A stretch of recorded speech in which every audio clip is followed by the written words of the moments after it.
Addiction is a chronic disease. Millions of people worldwide suffer from substance and behavioral addictions. An addict's life is often unmanageable, leaving the addict and his or her family and friends feeling completely powerless over the disease. Without treatment, addiction can result in disability or premature death. You are listening to Making an Addict. My name is DJ Burr, and I'm an addict in long-term recovery. I'm a licensed psychotherapist, behavioral addiction specialist, and best-selling author of I Just Wanted Love, Recovery of a Codependent Sex and Love Addict, now available on Amazon, Audible, and iTunes. I intend to bring you different perspectives about addiction from various sources including other addicts in recovery, clinicians who treat recovering addicts, and families and friends of addicts to discover what makes an addict. Discretion is advised. To learn more about this podcast, check us out at makinganaddict.com or follow me on social media at DJBurr1022 on Facebook or the DJ Burr on Instagram. Welcome to another episode of Making an Addict. I am DJ Burr and I am here with Christina. Christina is a dear friend of mine and she is willing to share her experience, strength, and hope with us all. Christina, welcome. Thank you, DJ. Thank you for having me. Yeah, so I'm curious what you thought when I invited you on the show. I was actually really flattered. Nice. So, we're talking about addiction, and you and I are both in addiction recovery. And so, what has that been like for you? How did you get started in addiction recovery? What did it look like for you? Mm-hmm. Thank you. The first time I got I started in recovery was in 2007 from alcohol, and I stayed sober for about 4 months, but I couldn't take my friends with me, and there was no SLAA type recovery. That came later. And that was part of why I relapsed too. I realized that the alcohol was masking so much. It was really,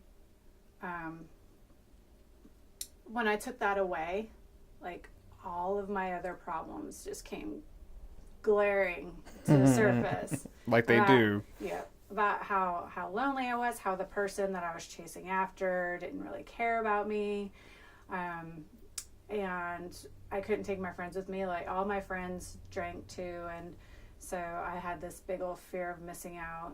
I went to meetings for a few months, and I didn't make it a point to really connect with other people. I didn't stick my neck out to do it, and so I went back out, was out just drinking, acting out for another several years, up until 2014, and I believe I met you at my very first meeting. Yeah. At my very first SLAA meeting, and I went to AA again, and then SLAA. I started them both at the same time. I basically was chasing a guy into recovery. Wow. I had another one, and he still didn't want anything to do with me, and I just wanted to die. So, and then I realized this isn't how I want to live. This is crazy. And let me tell you, people, when someone who is dealing with a process addiction like sex and love addiction, when we say that we just want to die when we're rejected, that is legit, right? It feels so painful. It's like going through, substance withdrawal. Would you agree? Absolutely. It was pretty bad. And I noticed a pattern after getting sober this last time. I managed to stay sober from drugs and alcohol for about 2 years. And so then I went back out over a guy. And when I came back in, it was such a profound change in my mind about how my patterns were. And the biggest thing that I noticed was I had this really strong desire to be cool.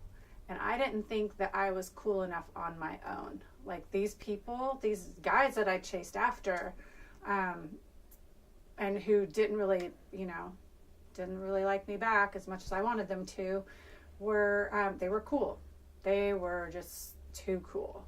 And looking back, I realized they were guys that people kind of didn't really like all that much. You didn't really like them? No, they didn't. They weren't very likable people. Oh, likable people. Okay, interesting. For the most part, there were a couple who were charming. My younger daughter, her father is very charming. And I would tell these crazy stories about how, like, just what a mess he was. And I didn't see how, as I was pointing at him, I had 3 fingers pointing back at me too. And and people would meet him, they couldn't understand, and then they met him, and they're like, oh yeah. But I thought that by association, I would be cool by association, when really, I look back and I'm like, I did a lot of cool things on my own, I've always thought you were cool from like day one. That's so wild. Thank you. Yeah, because we can't see it in ourselves, right? And so we look for other people to inform us of our worth. Right. Right? Yep. Until we get into recovery and do the work. Yep. And realize that we're worthy just for being us. Yep. Just for being human, for sure. Right. Yeah. And I also, in recovery, I got to kind of see where it came from. Okay. I had a pretty lonely childhood. It was boring. We lived in the woods. I didn't have, like, the kids who were in the neighborhood moved away when I was pretty young.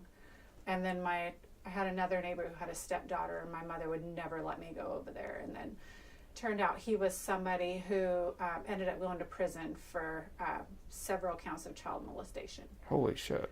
And I think one of his older stepdaughters had reached out to my mom about it. And so she knew. She didn't want to tell us, like, why. She was just like, you can't go over there.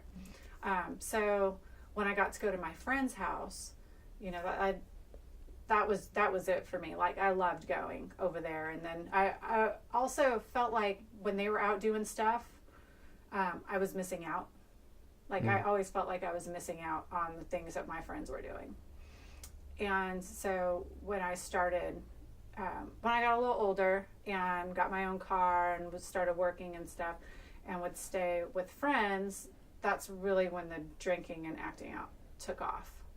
Because I had all these years of boredom just like stacked up, and I was just trying to plow through that with all the intensity that I could.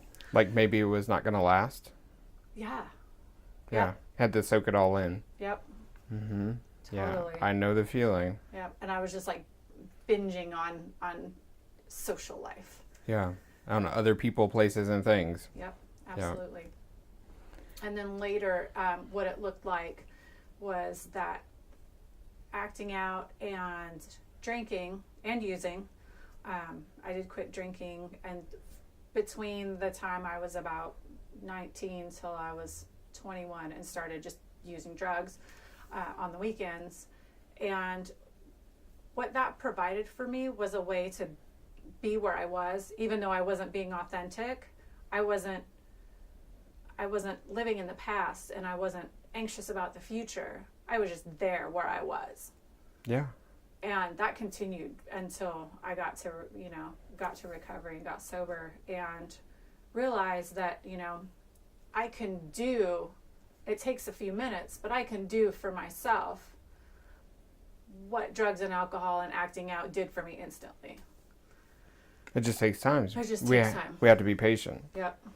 Okay. And connecting, sometimes I have to stop and realize this is where you are. You're not in the past. You're not in the future. You're right here, right now. I pray every day.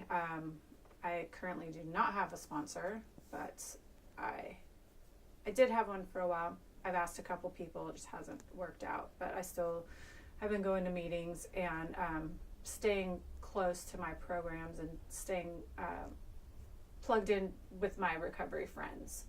That's good. That's good. It can be hard to get a sponsor. We have to. They say find a person who has what you want, and even though we might find that person, he or she may just not be available. Correct. Right, and so then we're kind of just left there to, do the work with our friends in the program instead of just a sponsor. So okay, cool. What do you think you still have to work on? I definitely have to work on accepting myself for who I am and accepting that I'm good enough. I also grew up with my dad died when I was young. I was 7 years old, and he and my mom, from what I remember, had a good relationship. He and I had a good relationship. And when my mother remarried, it was to somebody who didn't really care that we were there. Like, he basically tolerated us. Wow. And that was tough. It was tough going from, having a dad who would take me out, outside and play catch with me and take me fishing and hunting and all these other things, to having a stepdad who was like, oh, girls don't fish. And, taking my brother to do the things that I wanted to do. Leaving you behind. Kind of leaving me behind, yeah. Yeah, that makes sense. It kind of goes with your fear of missing out. Yep. Because you were. I totally was. Just a couple little things that they sound dumb, but like to me, they were kind of traumatic and I wanted a motorcycle. I've wanted a motorcycle ever since I can remember. And my brother got 2 as a child, and I got none because Oh my goodness. I was told that girls don't do that. Mm. I also got the message that no guy wants a girl whose thighs are bigger than his. No guy wants a girl who's smarter than he is. So basically, I have to dumb myself down. Don't be a know-it-all. But at the same time, I was intelligent. I did well in school, and I think a lot of that was because I was so bored at home. Mm-hmm. That was kind of my escape too, schoolwork. And I either needed to have a MD or MRS in my name for my family to finally accept me for who I was. God, that's crazy. Yep. And once I got to college, I realized that I didn't want either. Interesting. And or that I wasn't willing to work. I wasn't willing to put in the work for the MD, the MRS. I mean, of course, I want to find somebody that I love, that I can be with, on that level. But there just wasn't anybody in my life that I wanted that with. Yeah, in a long-term setting, right? Right. Sometimes we find people who are just as unavailable as we are. Yep. And that was another thing too, is that another pointed back to me as well. I would chase people who were unavailable because deep down I was really unavailable. But I didn't want, I didn't want anybody to think that, because isn't that what girls are supposed to be? Is that's all we want. That's what we just want to get married and procreate and, have our little picket fence and whatever. Right. You're supposed to have your shit together. Yeah. Right. But I don't know anyone who starts life with their shit together. Just no one. We all come by, our circumstances, I think, naturally. We can't control things outside of our control, right? And so a lot of us are impacted by our family of origin stuff, right? I think most people that I work with are impacted by family of origin stuff, and it sounds like you were. I mean, absolutely. Losing a parent at 7, I can't imagine. Yeah, it was tough. It was really tough, and at the same time, well, actually, I watched my mom bury 2 husbands because my stepdad died when I was 18. Holy cow. There's been a lot of death of the men in my family. My stepdad and a cousin died around the same time, within a week of each other. My stepbrother, his son, died traumatically when I was 15. He and his friend were playing around with a gun. He was 13. And he died from that. I've had 2 cousins OD and die, and they've all been men. Like, I'm pretty much the only girl in my family. That's my generation. I have a little sister who's 16 years younger than me, but other than that, I'm the only girl. So I imagine that has had some impact on me too, about whether, you know, my inability to really get close to men and to seek out relationships with people who are really unavailable, because I am afraid that if I fall in love with somebody, they're going to die on me. Because I watched what it did to my mom. I mean, she really checked out after my dad died, and that was hard too. And she was raising how many kids? My brother and myself. Okay, so she was raising 2 kids and lost her husband. Mm-hmm. Yeah, that sounds rough. But I think it would actually have been harder to have a dad who just left. Because I know it's not my fault that he died. Yeah. But if I had a dad who left, I would feel somehow responsible. I know that much. I know that much from, you know, hearing from my friends, you know, whose parents have separated, or friends whose dads just never were around to begin with, you know.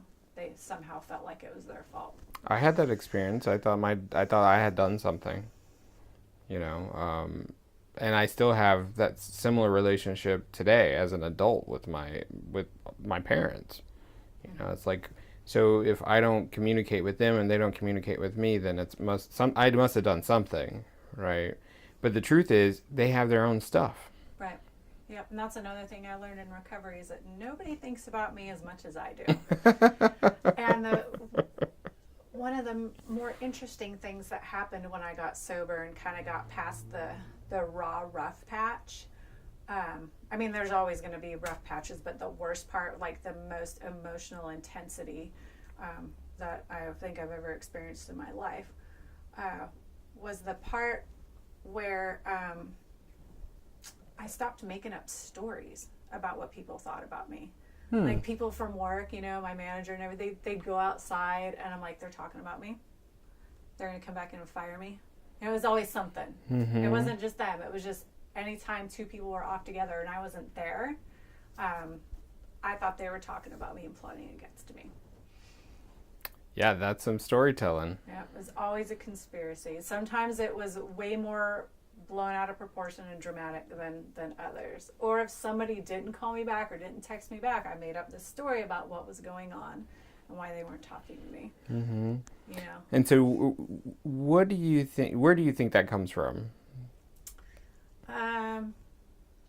Probably spending way too much time with people who do that kind of stuff. Ah. Okay. Yeah. That makes sense.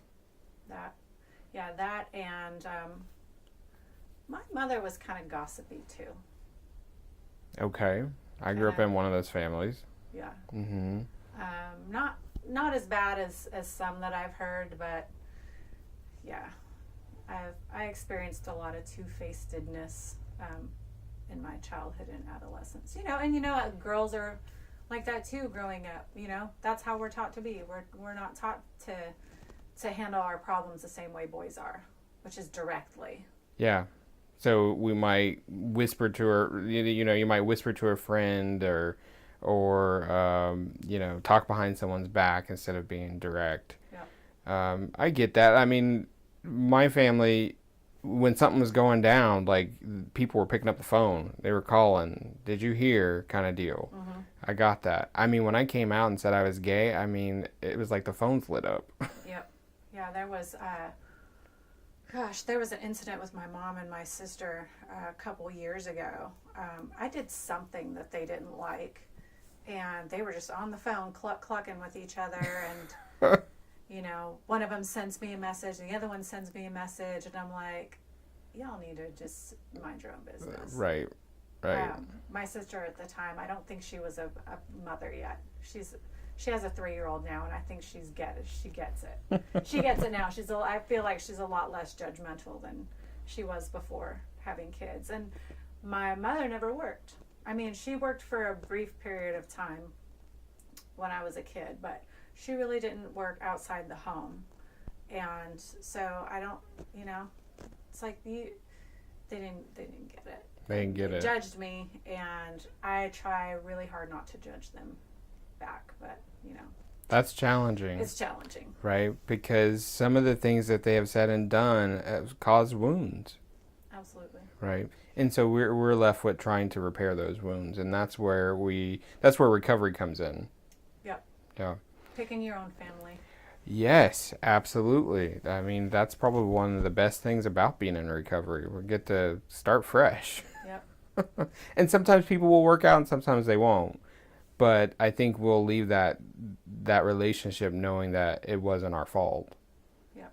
Good. Okay. And you have kids. Yes. Do they know about your past, your addiction history, and also your recovery work? They a little bit. So the past year and a half, they have not been living with me, but before, they're living with grandmothers now. But before that, I was sober for almost 2 years at the time that they left, and I just told them that I don't grown-up drink anymore, Okay. and that I go to meetings. And sometimes they would go with me if there was childcare available or a room that they could play in with other kids. I don't think they quite understood all of it. I mean, because, they're pretty young. Yeah. But I think they saw a change in my demeanor that was probably more favorable for them, too.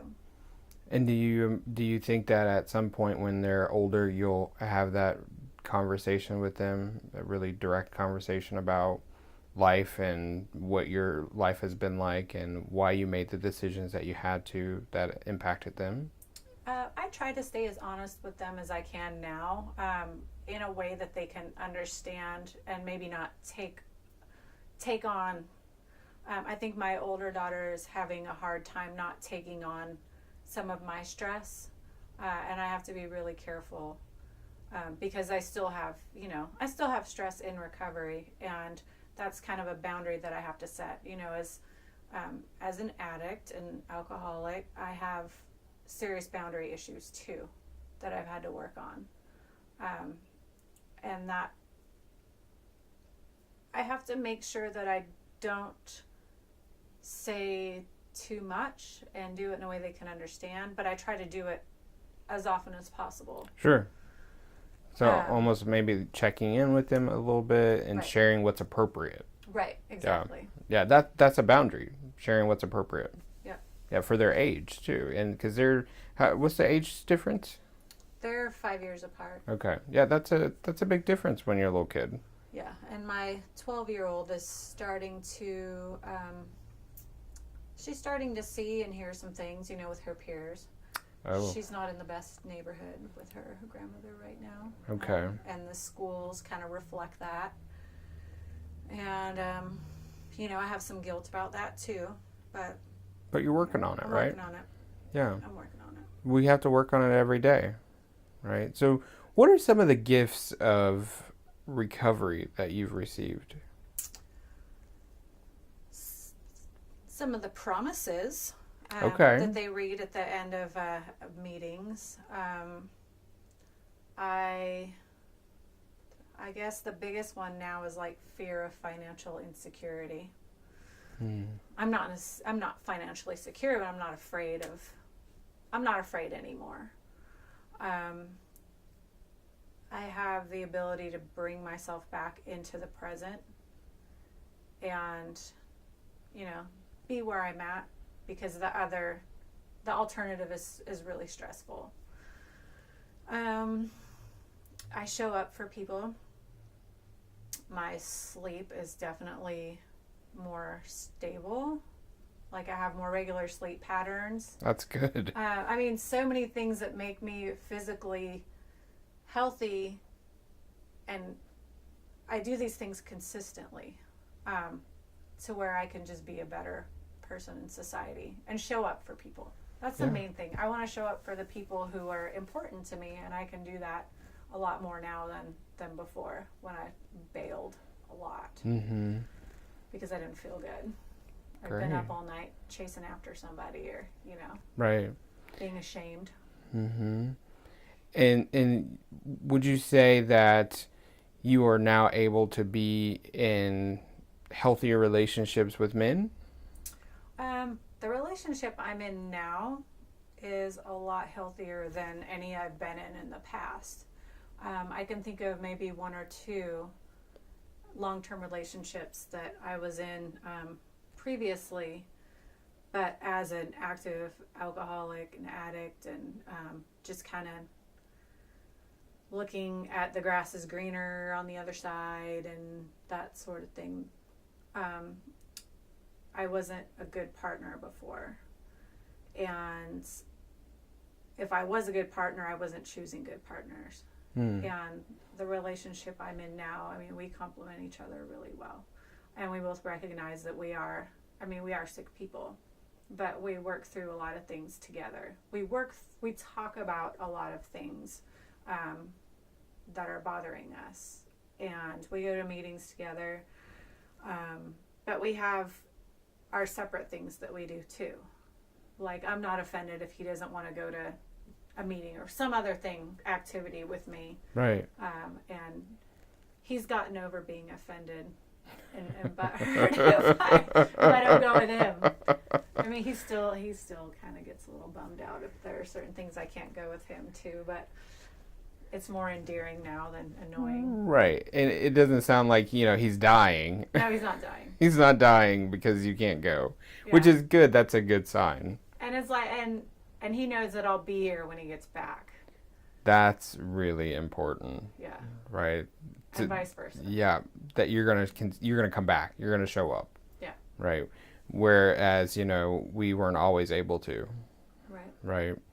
So that's fantastic. It sounds like recovery suits you well. It sounds like you've grown a lot in your life because of recovery. Absolutely. Right.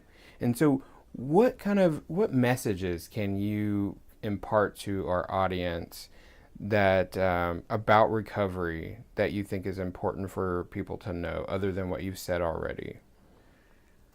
A lot of it is it's cliches that you hear in the rooms and see on the walls, don't give up 5 minutes before the miracle.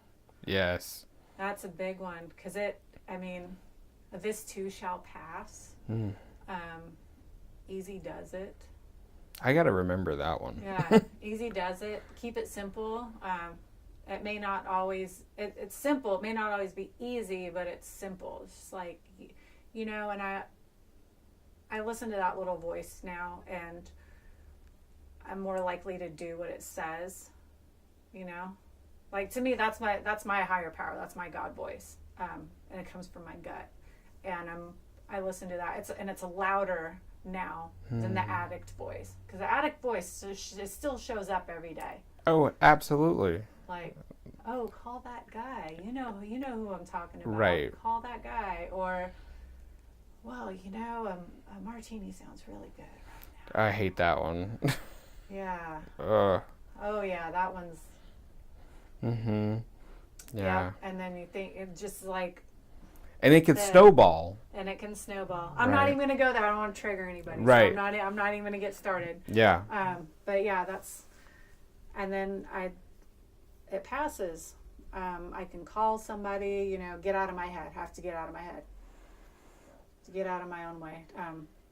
Turn it over. It's okay. It's okay to that's the greatest thing about, recovery and the idea of having a higher power is it takes so much pressure off me to feel like I have to do everything, because some things I just can't control. There's a lot I can't control.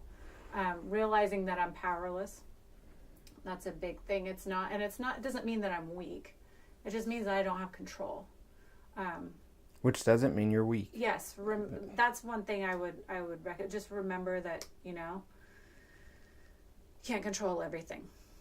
And we shouldn't want to. Right. I mean, that's a lot. That's a lot. That's a job that no one needs to have. Like, we're just not capable of trying to control everything. Yeah. Right. And when we do, we end up with a shit show. Exactly. Oh, yeah. All the things that I thought that I wanted, when I let my higher power direct me, it turns out that, there was something better. There was something better waiting for me. And it was completely different than what I thought I wanted. Wow. That's a gift. Absolutely. Yeah. Nice. Well, I really appreciate you taking the time to meet with me, to have this interview. I think that your recovery has been impactful in my life. And I'm glad that we met at that meeting all those years ago, because you're just a riot, and I love you. And, I'm going to miss you because Christina's moving away, and I'm sad. So I'm glad I got her on the show before she left, though. But we'll definitely be talking and staying in touch, because when you're part of a recovery family, you don't just give up on that family when they move. Right. Whereas, there's people in my family, my family haven't even called me since I left Georgia, you know? So that happens, right? But our recovery family, we're family for life for sure. So thank you for being on the show today. Thank you for having me. You're welcome. Making an Addict Season 1 is wrapping up next week. We will be on hiatus until 2018. I am so grateful to all of you who have participated in the discussion this season. Being a part of your lives for the last 20 episodes has been a gift to my recovery. Thank you. Be sure to stay in contact with me over the break. If you want to share your story, I want to hear it. Thank you for joining the discussion today on Making an Addict. In closing, I want you to understand that there are various opinions about addiction and what makes someone an addict. The opinions expressed here on today's show are those of the person who made them. I suggest you take what you heard, process it, and decide for yourselves what you believe in. If you have feedback or want to tell your story on the show, let me know by emailing makinganaddict@gmail.com, or you can reach me on social media. Again, I'm on Facebook and Twitter at DJBurr1022 and The DJ Burr on Instagram. Lastly, thank you for giving me the opportunity to be of service. Recovery saved my life, and I will be forever grateful. I will keep giving back every opportunity I am given. Tune in next time to witness our ongoing discussion on Making an Addict. Making an Addict is produced by DJ Burr and the Recovery Legacy Network. Today's music features tracks by CDK. For more information on our tracks, visit us at makinganaddict.com.